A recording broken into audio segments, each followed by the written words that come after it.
Picture this scenario. You're at a dinner party. Someone makes an outrageous claim. Everyone jumps in to argue, except one person. They just smile and change the subject. Who's the smartest person at that table? According to Nietzsche, it's the one who didn't argue. Today, we're diving into one of philosophy's most counterintuitive ideas. Why truly intelligent people avoid arguments. Why confidence kills the need for debate. And why your urge to prove you're right might actually prove you're wrong. This isn't about being passive. It's about understanding power. Real power. Let's explore Nietzsche's radical wisdom on intellectual superiority. Here's Nietzsche's bombshell. A man resorts to dialectics only when he has no other means to hand.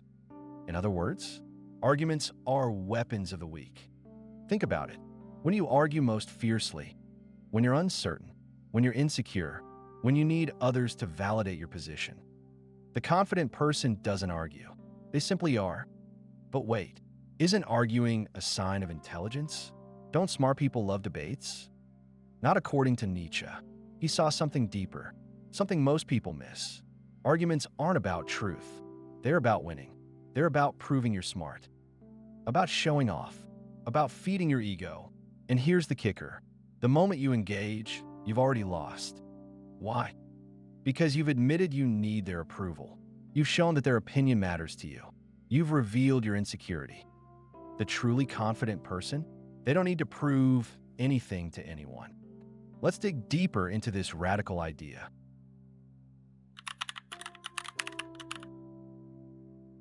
Nietzsche had a favorite target, Socrates, the gadfly of Athens, the man who questioned everything. Most philosophers worship Socrates. Nietzsche saw him as a menace. Why? Because Socrates turned questioning into a weapon. He used arguments to tear down confident people, to make them doubt themselves.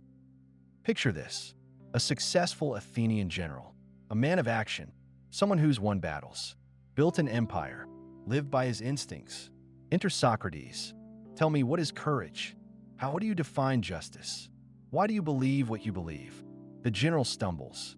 He can't articulate his wisdom. It's intuitive. It's lived experience. It doesn't fit into neat, logical boxes. Socrates pounces. So you don't really know what courage is. How can you claim to be courageous? This is the Socratic trap. It demands that all wisdom be verbalized, rationalized, argued. But here's what Nietzsche understood. Some knowledge can't be argued. Some wisdom lives in the body, in instinct, in confidence. The lion doesn't debate whether it should hunt. It hunts.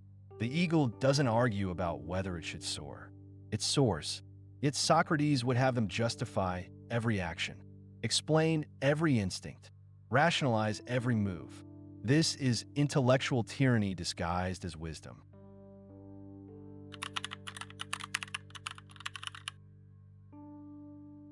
Here's an uncomfortable truth. When you argue, you're advertising your insecurity. Think about the most powerful people you know. Do they spend their time debating on Twitter? Getting into heated arguments at parties? Desperately trying to change minds? Or do they simply act? Nietzsche observed this pattern everywhere. The strong don't argue. They demonstrate. The weak argue. They debate. They try to convince. They need validation. But there's something deeper happening here. Something about the nature of truth itself. Real truth doesn't need defense. It doesn't require arguments. It simply is. The sun doesn't argue that it's bright. Water doesn't debate that it's wet. Truth manifests itself through being, not through reasoning. When you truly know something, not just intellectually, but in your bones, you don't feel the need to convince others. You're content to let them discover it for themselves. Or not. This is intellectual confidence. It's the ability to hold your truth without needing others to share it. But here's where it gets interesting. This silence isn't passive. It's not weakness disguised as strength. It's strategic. Let me explain why.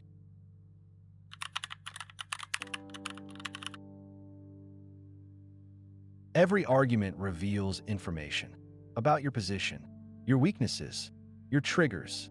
The person who doesn't argue, They remain mysterious, unpredictable, powerful. Think of it like poker. The more you talk, the more you reveal. The quiet player holds all the cards. Nietzsche saw this clearly. Arguments are fundamentally defensive. You're defending your position, justifying your beliefs, explaining yourself. But explanation is weakness. Justification is submission. The truly powerful don't explain themselves. They act and let others interpret. Consider historical examples. Did Caesar argue with his critics? Did Napoleon debate his strategies? Did great artists defend their vision? They created. They acted. They let their results speak. This creates something Nietzsche called pathos of distance, a natural hierarchy based on genuine superiority, not argumentative skill. When you don't argue, you force others to either accept your position or reveal their own insecurity by attacking it. Either way, you win. But there's an even deeper level to this.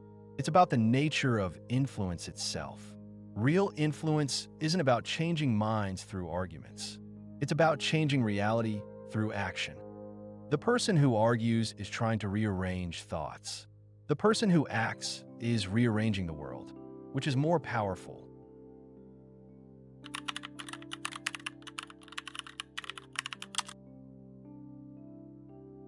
Here's what Nietzsche understood about human psychology. People don't really want to be convinced. They want to convince themselves. When you argue with someone, you're robbing them of that process. You're making their beliefs your project instead of theirs. This creates resistance, resentment, defensive reactions. But when you remain silent, when you simply embody your truth, you create space for others to discover it themselves. This is why truly confident people are magnetic. They're not trying to pull you toward their position. They're simply being themselves so authentically that you're naturally drawn in. Think about the people who've most influenced your thinking. Were they the ones who argued with you? Or were they the ones who simply lived their truth so completely that you couldn't ignore it? There's another psychological principle at work here. The principle of scarcity. When someone is always available to argue, always eager to debate, always ready to defend their position, their ideas become cheap, common, easy to dismiss. But when someone rarely engages, when they choose their words carefully, when they speak only when they have something truly worth saying, their words carry weight. Their silence creates anticipation. Their rare interventions have impact. This is intellectual scarcity creating intellectual value. But Nietzsche went even deeper. He saw something about the nature of truth itself that most people miss.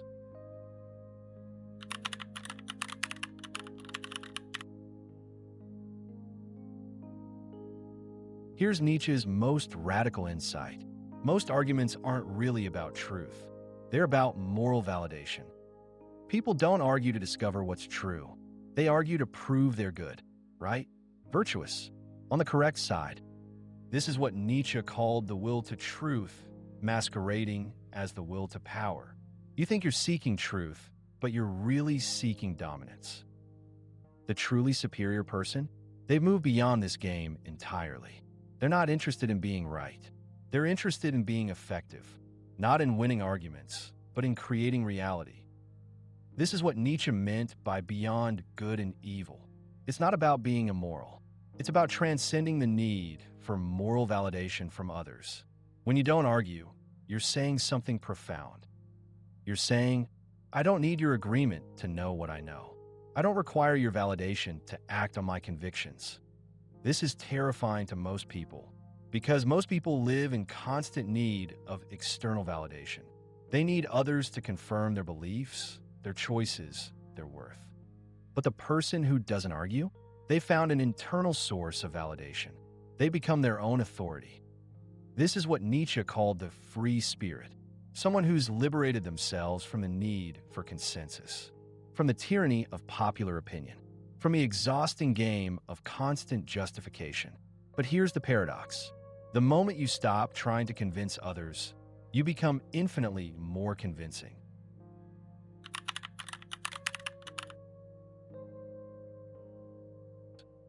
So what's the practical takeaway here? Stop arguing. Not because you're weak, but because you're strong. Stop trying to convince people, not because you don't believe in your ideas, but because you believe in them so completely that you don't need external validation. Stop engaging in debates, not because you can't win them, but because winning them doesn't matter. Let your actions speak. Let your results argue for you. Let your life be your greatest debate victory. This doesn't mean becoming passive. It means becoming strategic, selective, powerful. Remember Nietzsche's insight. A man resorts to dialectics only when he has no other means to hand.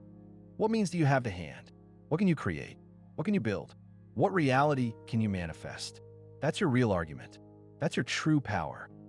The smart people aren't the ones winning debates. They're the ones making debates irrelevant. They're too busy creating the future to argue about the present. Thank you for watching. If this resonated with you, consider subscribing for more philosophical insights that challenge conventional thinking. And remember, don't argue with people about whether this video is right or wrong. Just try it. See what happens when you stop needing to be right and start focusing on being effective. The results will speak for themselves.